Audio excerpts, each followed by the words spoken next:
इक्तदार पर विराजमान लोग सुस्त है, एक्सपायर हो चुके हैं। शबर जैदी का बोल न्यूज की खुसूसी ट्रांसमिशन में खरा तबसरा। कहा, पाकिस्तान की मईशत तबाह हो चुकी है। जिस मुल्क में 5 करोड़ बच्चों ने स्कूल का रुख ही ना किया, वो कैसे मजबूत हो सकता है। डार साहब ने आज तक जो भी कहा वो पूरा नहीं हुआ।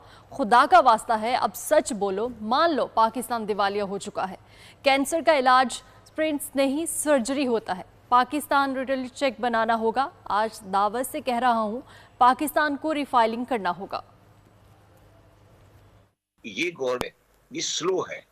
अब ये 70 ईयर्स के एक्सपायर्ड लोगों के साथ आप काम कर रहे हैं, ये स्लो हैं। इसमें मुझे कहने में कोई आड़ नहीं है कि पाकिस्तान की मईशत तबाह हो चुकी है।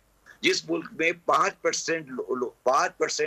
करोड़ बच्चा तालीम से महरूम हो, उस पे हम ये क्या बातें कर रहे हैं। डार साहब ने कह दिया कि डिफॉल्ट नहीं होगा। भाई उन्होंने वो तो जो कुछ भी कह रहे हैं वो कभी आज तक पूरा हुआ है। खुदा का वास्ता है, सच बोलो और रियलिटी चेक करो, अपने आप को रियलिटी चेक पे लाओ। ये मुल्क दिवालिया है। जब कैंसर होता है तो आप उसका इलाज एस्पिरिन से नहीं करते, आप उसका इलाज या सर्जरी से करते हैं। मैं आज आपको कह रहा हूं कि आप उल्टे लटक जाएं। डॉक्टर साहब और कोई भी बंदा आ जाए, फरिश्ता आ जाए, वो पाकिस्तान को रीप्रोफाइलिंग से नहीं बचा सकता। ये एक्सेप्ट करें कि हम पाकिस्तान की रियासत को नहीं चला सके। सबसे मजलूम इदारा पता है कौन है इस साल पाकिस्तान में? फौज। लीगी हुकूमत का बजट मुतवसत